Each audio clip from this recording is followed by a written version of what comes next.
Selamat datang di channel YouTube Epping Indonesian Congregation at St. Albans, di Epping di kota Sydney, di Australia. Nama saya Pastor Kian Holik, pastor di Epping.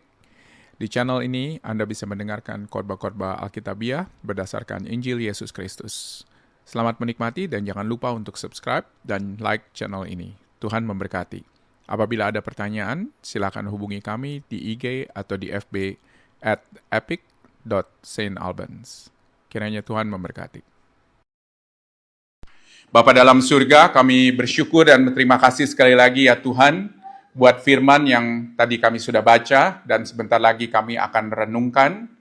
Biarlah kiranya ya Bapa, Engkau boleh ada di tengah-tengah kami, ketika kami memasuki minggu Advent ini, dan sebelum kami merayakan kelahiran Yesus Kristus pada hari Kamis yang akan datang ini ya Bapa. Tuhan tolong biarlah kiranya Engkau boleh ada di tengah-tengah kami dan berbicara kepada kami sesuai dengan firman-Mu. Terima kasih ya Bapa, kami bersyukur dan menyerahkan waktu ke depan ini ke dalam tangan-Mu, di dalam nama Yesus, firman yang hidup itu kami bersyukur dan berdoa. Amin. Saudara-saudara, beberapa minggu belakangan ini, dari kita sudah melihat dari Lukas pasal yang pertama sebagai bagian perenungan Advent kita. Dan di minggu yang pertama, kita belajar kalau misalnya Allah hadir di dalam atau di antara pasangan Zakaria dan Elizabeth. Pasangan yang setia, pasangan yang taat kepada Tuhan, dan pasangan yang sangat sungguh-sungguh menunggu kehadiran Allah. Luar biasa saudara-saudara, dia datang bukan hanya memberikan anugerah kepada pasangan ini, tetapi bagaimana anak daripada pasangan ini menjadi pembuka jalan bagi Sang Mesias, yaitu Yesus Kristus. Seperti kita tahu, kalau misalnya anak itu adalah Yesus Kristus, saudara-saudara. Kalau kita lihat dari Lukas pasal yang pertama, di ayatnya yang ke-13, dikatakan, malaikat itu berkata kepadanya, jangan takut, hai Zakaria, sebab doamu telah dikabulkan, dan Elizabeth istrimu akan melahirkan seorang anak laki-laki bagimu, dan haruslah engkau menamai dia Yohanes. Engkau akan bersukacita dan bergembira, bahkan banyak orang akan bersukacita atas kelahirannya itu. Sebab ia akan besar di hadapan Tuhan, dan ia tidak akan minum anggur atau minum minuman keras, dan ia akan hidup penuh dengan Roh Kudus, mulai dari rahim ibunya. Ia akan membuat banyak orang Israel berbalik kepada Tuhan Allah mereka, dan ia akan berjalan mendahului Tuhan dalam roh dan kuasa Elia untuk membuat hati bapak-bapak berbalik dan kepada anak-anaknya, dan hati orang-orang durhaka kepada pikiran orang-orang yang benar, dan dengan demikian menyiapkan bagi Tuhan suatu umat yang layak baginya. Jadi di bagian ini kita belajar kalau misalnya Allah hadir di dalam keterbatasan dan di dalam kelemahan, di dalam harapan yang dimiliki oleh Zakaria dan Elizabeth. Allah hadir dengan menghadirkan Yohanes sebagai pembuka jalan bagi Sang Mesias. Nah di minggu yang lalu, itu 2 minggu yang lalu, di minggu yang lalu kita melihat bagaimana kehadiran Allah di dalam kehidupan Maria, sang anak kecil, anak perawan yang kita pelajari minggu lalu. Yang mana Allah hadir untuk menggenapkan janjinya. Dan dengan cara Allah, dan dengan sesuai dengan waktu Allah. Bukan hanya bagi Maria berkat itu diberikan dan Yusuf, tetapi bagi bangsa Israel dan kepada semua umat manusia. Di ayatnya yang ke-30 di Lukas 1, kita belajar, saudara-saudara, ketika malaikat pada waktu itu datang kepada Maria, dia katakan apa? Jangan takut, hai Maria, sebab engkau beroleh kasih karunia di hadapan Allah. Sesungguhnya engkau akan mengandung dan akan melahirkan seorang anak laki-laki, dan hendaklah engkau menamai dia Yesus. Ia akan menjadi besar dan akan disebut anak Allah yang maha tinggi, dan Tuhan Allah akan mengaruniakan kepadanya tahta Daud, bapa leluhurnya, dan ia akan menjadi raja atas keturunan Yakub sampai selama-lamanya, dan kerajaannya tidak akan berkesudahan. Nah, saudara-saudara, di bagian ini minggu lalu kita melihat sebuah keutuhan sekali lagi dari respon Maria. Kita belajar mengenai hal tersebut. Ketika ia terkejut, ketika ia bingung, dan ketika ia takut, dia bertanya-tanya, tetapi dia menyediakan diri untuk dipakai oleh Tuhan. Kita melihat di ayat 38, Maria mengatakan, sesungguhnya aku ini adalah hamba Tuhan. Jadilah padaku menurut perkataanmu ini. Jadi, minggu lalu kita belajar bahwa di tengah-tengah kebingungan dan ketakutan dan ketidakpastian, Maria pada waktu itu datang kepada Tuhan dan membuka diri. Jadilah Apa yang menjadi perkataanmu ini ya Tuhan, kata Maria. Dan seperti yang kita pelajari minggu lalu, seringkali kita menghadapi banyak sekali kesulitan di dalam kehidupan kita, bahkan ancaman atau teror, atau bahkan kita seringkali, saudara-saudara, sangat khawatir terhadap apa yang akan terjadi. Dan biasanya reaksi kita itu adalah bukan menyediakan diri bagi Tuhan, tetapi memikirkan diri sendiri. Bagaimana saya bisa survive di tengah-tengah ancaman ini? Tetapi bagi Maria di sini, dia memikirkan bukan hanya keselamatan dirinya, bukan hanya kenyamanan dirinya, tetapi dia memikirkan bagaimana dia boleh menjadi hamba Tuhan. Boleh menjadi hamba Tuhan, boleh menjadi seorang doulos dari Tuhan, dan untuk menyediakan kepada Tuhan dirinya untuk dipakai oleh Tuhan apa yang Tuhan mau. Dan di bagian ini yang kita baca dari ayat 46 sampai ayat 55, kita melihat sekali lagi sesuatu respon yang jauh lebih luas dari Maria, saudara-saudara. Dan kita melihat bagaimana respon Maria bukan hanya dengan kata-kata, tetapi dengan nyanyian. Dan nyanyian itu adalah sesuatu yang bukan hanya sekedar kata-kata ya saudara-saudara ya, tetapi itu adalah isi hati kita saudara-saudara. Dan di tengah-tengah ketidakpastian ini, ketakutan, kebingungan, dia datang kepada Tuhan dan dia bernyanyi. Kita akan belajar mengenai hal itu saudara-saudara. Saudara-saudara, satu minggu ini di Sydney tentunya tidak ada orang yang tidak tahu kalau misalnya apa yang terjadi di Bondi kemarin saudara-saudara. Semua orang tahu. Dan semua orang bicara mengenai hal itu. Ini bukan sesuatu yang kita harus tutup-tutupi. Tetapi memang ini terjadi, saudara-saudara.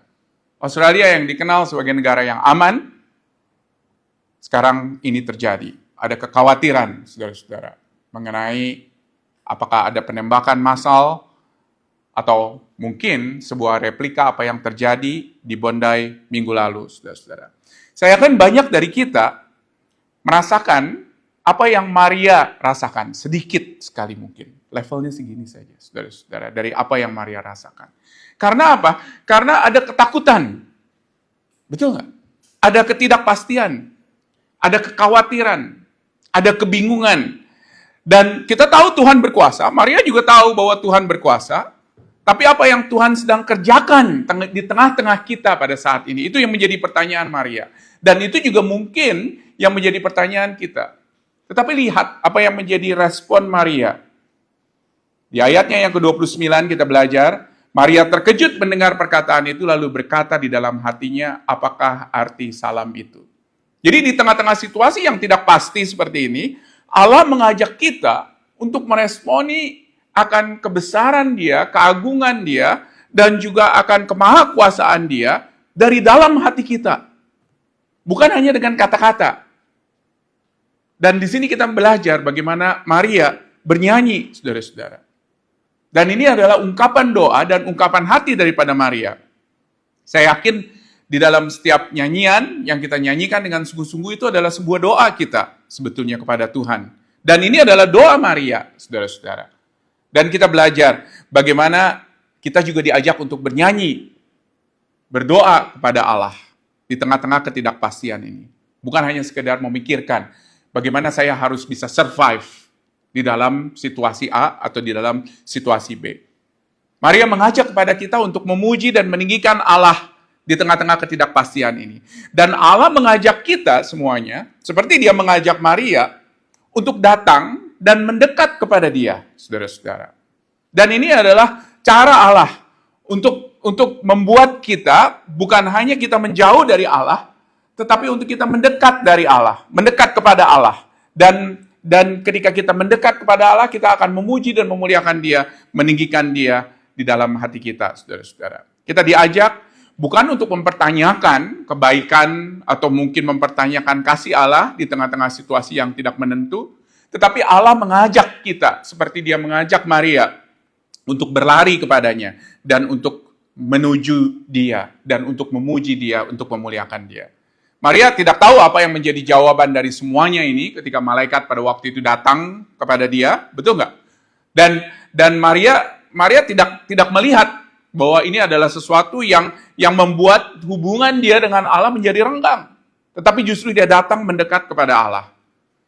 Bagi Maria, dia tahu satu hal, bahwa Allah itu adalah juru selamatnya, dan Allah itu adalah Satu-satunya yang berkuasa di dalam kehidupan dia dan kehidupan manusia. Dan teologi daripada Maria ini, kita bisa lihat di dalam nyanyiannya, saudara-saudara. Dan juga di dalam konteks situasi yang dia hadapi. Dia bisa bernyanyi, dia bersuka cita di tengah-tengah ketidakpastian, dia memuji, memuliakan Tuhan. Ayat 46, jiwaku memuliakan Tuhan dan hatiku bergembira karena Allah Juru Selamatku. Sebab ia telah memperhatikan kerendahan hambanya. Sesungguhnya mulai dari sekarang segala keturunan akan menyebut aku berbahagia, karena yang Maha Kuasa telah melakukan perbuatan-perbuatan besar kepadaku, dan namanya adalah kudus, dan rahmatnya turun-temurun atas orang yang takut akan dia. Dan ini juga yang menjadi refleksi kita seharusnya pada hari Natal ini, atau di tengah-tengah bulan Natal ini. Mungkin banyak dari kita yang mengalami ketidakpastian, apa yang akan terjadi di masa yang akan datang. Mungkin ada beberapa dari kita yang harus kembali ke Indonesia, karena waktu scholarship sudah selesai, saudara-saudara. Ada ketidakjelasan apa yang akan terjadi. Tetapi satu hal, kita diajak untuk datang kepada Allah dan memikirkan mengenai Dia dan kebesarannya. Dan apa yang telah Dia lakukan di dalam kehidupan kita, saudara-saudara. Apakah kita memuji kekudusannya? Apakah kita meninggikan Dia?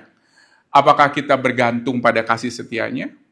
Apakah kita akan takut kepada Dia lebih daripada kita takut kepada apa yang akan terjadi di dalam masa depan kita? Bagaimana perspektif saya di dalam melihat kejadian yang ada di sekeliling saya? Itu pertanyaannya. Bagaimana saya melihat semuanya ini dengan kacamata Allah? Bukan dengan kacamata saya. Tetapi bagaimana kita melihat rencana kekekalan Allah ini terjadi juga di dalam kehidupan Maria. Dan saya yakin juga bisa terjadi di dalam kehidupan kita, saudara-saudara. Ketika kita meresponinya secara positif untuk memuliakan dan meninggikan Tuhan. Di ayat 48 sampai ayat 50, kita melihat bukan hanya Allah memberkati dan memperhatikan Maria, tapi Dia juga memperhatikan orang-orang yang takut akan Dia. Allah dengan sengaja memilih kita, menebus kita, menyelamatkan kita, dan Dia mengikut sertakan kita, saudara-saudara, di dalam rencana kekekalannya. Dan melalui kelahiran Yesus Kristus, melalui kelahiran daripada Yesus Kristus, setiap anak-anaknya itu masuk di dalam rencana kekekalan, di dalam rencana anugerah, dan di dalam rencana keselamatan yang Yesus berikan kepada dunia ini. Kita semuanya masuk, ikut serta di dalamnya. Dan bagaimana caranya kita memuji, memuliakan Tuhan? Itu ialah dengan kita meninggikan Dia di dalam doa, di dalam pujian, dan juga bagaimana kita memiliki hidup yang dekat dengan Allah. Pujian Maria, yang seringkali kita kenal dengan nama The Magnificat, ini mengingatkan kita kepada kerajaan Allah. Dan bagaimana nilai-nilai daripada kerajaan Allah yang serba terbalik. Di ayat 51, saudara-saudara, kalau ada di layar, di ayat 51 dikatakan, Ia memperhatikan kuasanya dengan perbuatan tangannya, dan mencerai-beraikan orang-orang yang congkak hatinya. Ia menurunkan orang-orang yang berkuasa dari tahtanya, dan meninggikan orang-orang yang rendah. Ia melimpahkan segala yang baik kepada orang-orang yang lapar, menyuruh orang Israel yang kaya pergi dengan tangan hampa.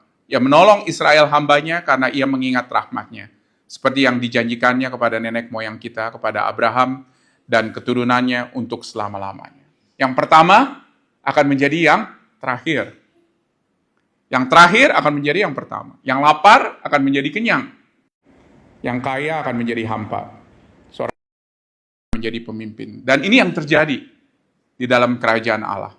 Dalam kerajaan Allah kita tidak melihat sukses atau kekayaan atau kemampuan dan kekuatan sebagai ukuran kematangan kita di hadapan Allah, tetapi justru kematangan yang sehat itu akan membawa kita kepada sebuah dependensi kepada Allah. Bagaimana kita bergantung kepada Allah. Jadi ketika kita matang di dalam Allah, itu nggak membuat kita lebih dependen dari Allah. Tetapi kematangan kita di dalam Allah justru membuat kita lebih menggantungkan diri kepada Dia. Untuk membuat kita tahu bahwa dialah Allah. Dialah Allah yang kita perlukan. Dan kita memerlukan dia setiap saat. Kita memerlukan dia setiap waktu. Inilah yang disebut sebagai kematangan rohani. Dan itu yang terjadi, saudara-saudara, di dalam kehidupan Maria, dan juga terjadi di dalam doa Maria, dan di dalam nyanyian Maria. Dia katakan, yang berbalik, saudara-saudara, itu adalah mereka semua yang datang kepada Allah justru dikuatkan. Maria tidak siap atau tidak mampu menghadirkan Sang Juru Selamat di dalam dunia. Tetapi dia akan memberikan semua yang dia perlukan, semua yang Allah perlukan di dalam dia, karena dia tahu bahwa bagi Allah tidak ada hal yang mustahil. Apa yang perlu kita renungkan dari bagian ini, saudara-saudara? Di dalam ketakutan, yang pertama, di dalam bingungan, Maria memilih untuk memuji Allah. Dan pujian kepada Allah ini memberikan ketenangan pada hatinya yang masih bingung, tetapi juga menunjukkan kepada kita bagaimana teologia dari Maria ini. Bagaimana dia mengerti kuasa Allah di tengah-tengah situasi yang tidak pasti.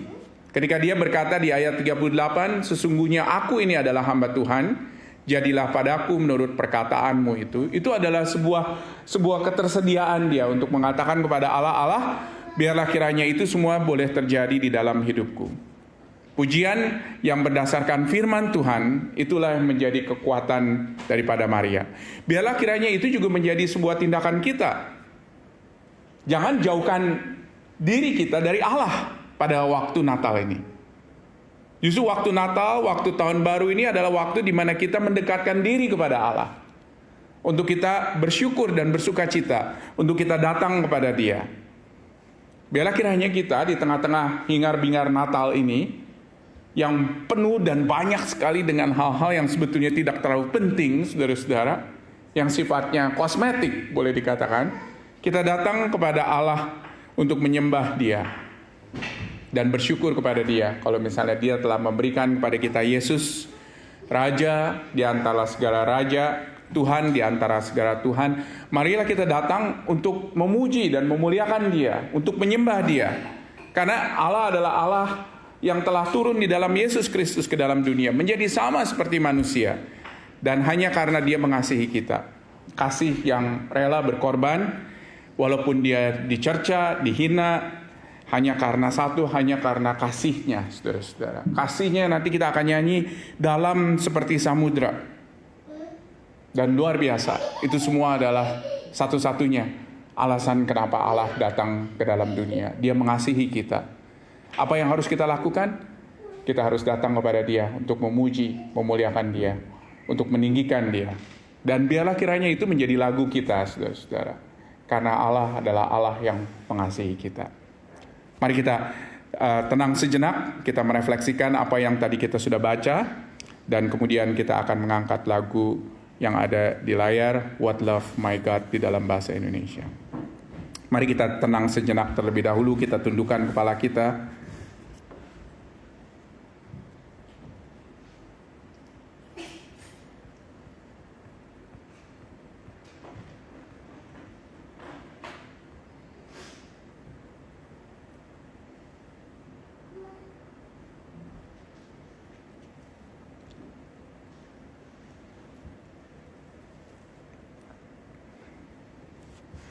Terima kasih ya Tuhan untuk boleh datang ke dalam dunia di dalam Tuhan Yesus Kristus. Terima kasih ya Tuhan karena kehadiran-Mu memberikan kepada kami kekuatan di tengah-tengah ketidakpastian yang kami hadapi di dalam dunia ini. Tuhan tolong kami ya Bapa, ajar kami untuk meresponi kelahiran-Mu bukan dengan menjauh dari Engkau, tetapi untuk mendekat kepadamu. Untuk memuji, memuliakan Tuhan, meninggikan Tuhan di dalam hidup kami. Pakai kami ya Tuhan, yang penuh dengan segala keterbatasan dan kesederhanaan, untuk memuji, meninggikan Tuhan, memuliakan Tuhan. Terima kasih bahwa Engkau datang ke dalam dunia itu hanya karena kasih-Mu yang Engkau sudah berikan kepada kami di dalam Tuhan Yesus Kristus. Untuk menyelamatkan kami ya Tuhan yang hina, dan membawa kami masuk ke dalam kerajaan-Mu. Kami bersyukur dan berterima kasih. Hanya di dalam nama Tuhan Yesus kami berdoa. Amin.